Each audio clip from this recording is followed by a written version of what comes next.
મારામારી અને પ્રોહિબિશનના 4 થી વધુ ગુનામાં સંડોવાયેલ માંડવાના બુટલેગરને હદપાર કરવામાં આવ્યો છે। પોલીસ દ્વારા અસામાજિક તત્વો સામે હાથ ધરેલા કાર્યવાહીના ભાગરૂપે લિસ્ટેડ ઈસમને ભરૂચ જિલ્લામાંથી હદપાર કરવામાં આવ્યો છે।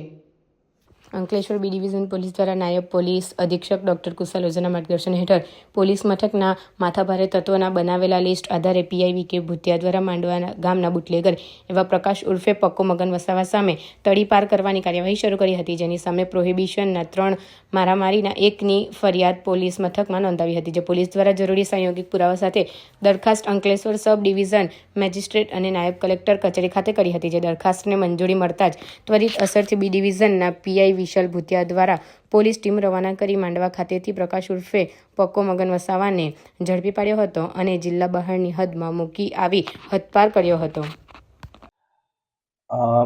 Ankleshwar B division police station વિસ્તારના આરોપી અને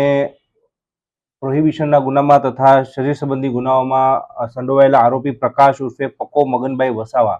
ઉંમર વર્ષ 32, રહે માંડવા ફળિયું, અંકલેશ્વર, તેનો વિરુદ્ધ એની અસામાજિક પ્રવૃત્તિઓને કાબૂ લેવા માટે બી ડિવિઝન અંકલેશ્વર દ્વારા તડીપારની દરખાસ્ત મૂકવામાં આવી હતી, જેના બાબતે એસડીએમ શ્રી અંકલેશ્વર દ્વારા તડીપારનો હુકમ કરવામાં આવ્યો છે। તે અંતર્ગત પોલીસ સ્ટેશન દ્વારા તેને અટક કરી અને પોલીસ સ્ટેશન વિસ્તાર અંકલેશ્વરની બહાર તડીપાર કરવામાં આવ્યો છે અને તેને તેની બહેનના ઘરે મૂકી દેવામાં આવેલ છે। આમ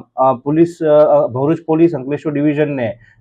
અસામાજિક તત્વો વિરુદ્ધ કડક કાર્યવાહી કરવામાં એક સફળતા મળી છે, જેમાં આ તડીપારની પ્રોસેસ કરવામાં આવી હતી। માનનીય મહેરબાન વડોદરા રેન્જ સાહેબ તથા એસપી સાહેબની સૂચના અનુસાર